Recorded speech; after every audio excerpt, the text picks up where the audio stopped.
আসসালামু আলাইকুম এভরিওয়ান। আশা করছি আপনারা সবাই অনেক ভালো আছেন। আমরাও আলহামদুলিল্লাহ অনেক ভালো আছি। তবে আজকে অন্যান্য দিনের তুলনায় একটু বেশি ভালো আছি আলহামদুলিল্লাহ। তার অবশ্য একটি কারণ রয়েছে, আর সেই কারণটি জানতে হলে কিন্তু আমার সাথে পুরো ভিডিও জুড়ে থাকতে হবে। খুব সকালে ঘুম না ভাঙলেও একটু আলসেমি করে দেরি করেই ঘুম থেকে উঠেছি।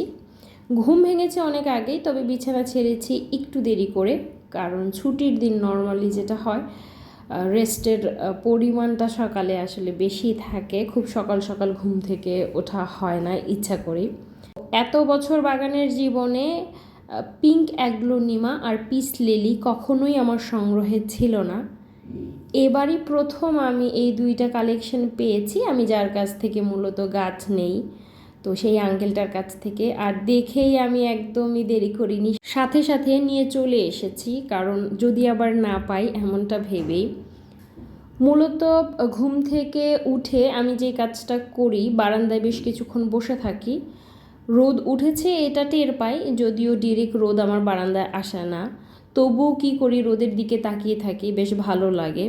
আর গাছপালার দিকে তাকিয়ে থাকলে না, ইদানিং আমি দেখেছি মাথা প্লাস মন দুইটাই না বেশ ঠান্ডা থাকে, শান্ত হয়ে যায়। নর্মালি সকালে আমি খাবার খুব আয়োজন করে খাই না, আমার ভালো লাগে না, আর ভাত তো একদমই না। এই ভিডিওটা যেহেতু গতকালের, আর গতকাল ছিল শুক্রবার, ছুটির দিন, তো আমার হাজব্যান্ড বাসায় ছিলেন আর আমার মা ভাবি এরাও বাসাতেই ছিলেন, তাই একদম ভর্তা করে ডিমটা পর্যন্ত ভেজে পাঠিয়ে দিয়েছে, আর গরম গরম ভাত দিয়ে দিয়েছে।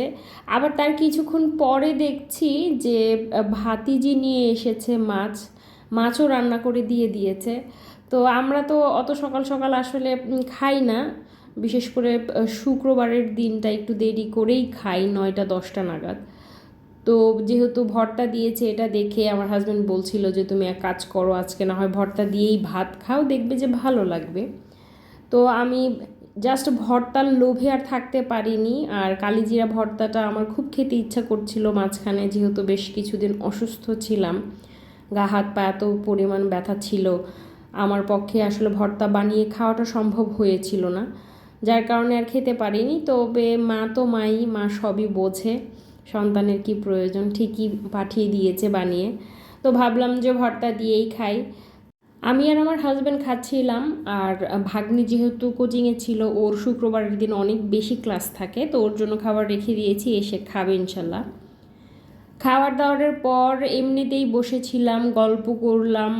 আসলে ছুটির দিনগুলো হয় কি, দাওয়াত থাকলে বিশেষ করে বাবার বাড়িতে অনেকটা রিল্যাক্সের সাথে সময়টা কাটানো যায়। আমি চেষ্টা করি বিশ্রাম নিতে, যেই দিন রান্নার অত ঝামেলা থাকে না সেই দিন আমি একটু নিজেকে আরাম দিবার চেষ্টা করি।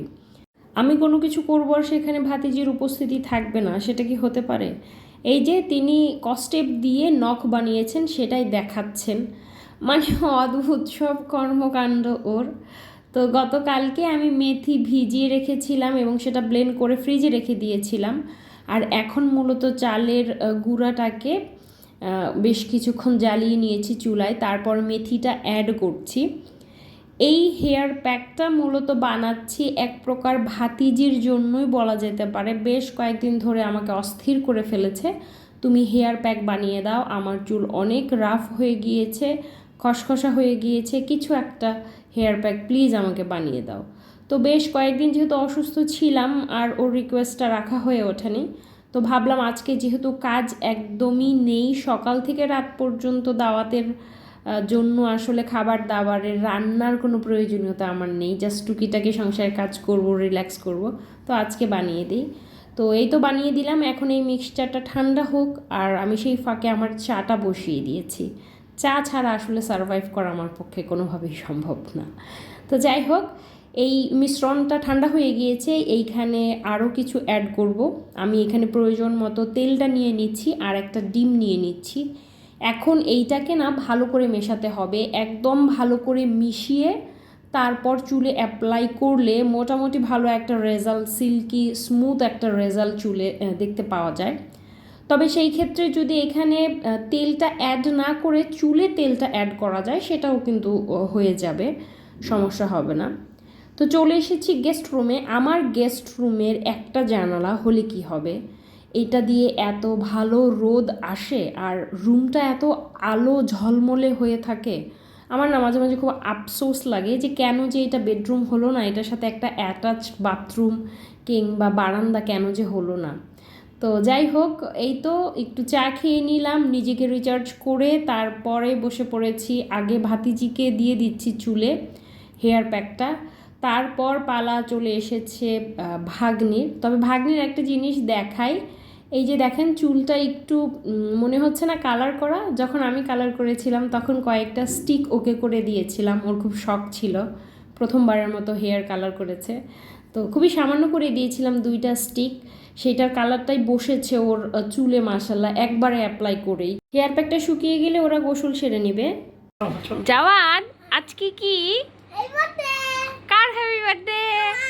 তোমার হ্যাপি বার্থডে। কেন আজকের দিনটা স্পেশাল আর আমরা এত ভালো আছি নিশ্চয়ই বুঝতে পেরেছেন ভিডিওর এই পর্যায়ে এসে।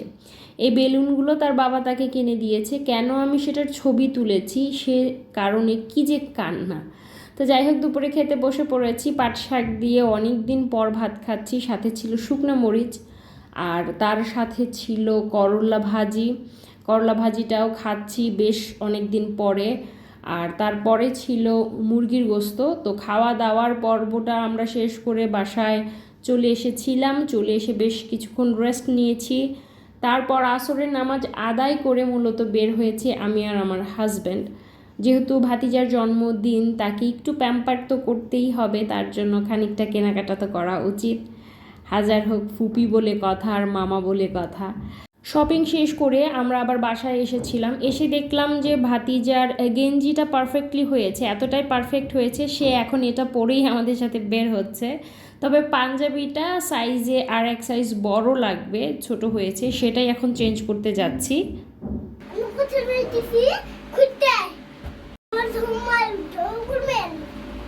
ভাতিজির অনেক কেনাকাটা হয়েছে, অনেক শপিং হয়েছে, এখন সে আপনাদের দেখাচ্ছে যে তার কি কি খেলনা কালেকশন রয়েছে। তো এই খেলনাটা মূলত তার বড় বোন তাকে কিনে দিয়েছে। ভাতিজি আমার সাথে যাচ্ছিল, বলছিল যে ফুপি আমি তো আমার ছোটো ভাইকে একটা কিছু গিফট দিতে চাই। তো আমি বললাম যে কোনো সমস্যা নেই মা, তুমি পছন্দ করো কোনটা তুমি দিতে চাও।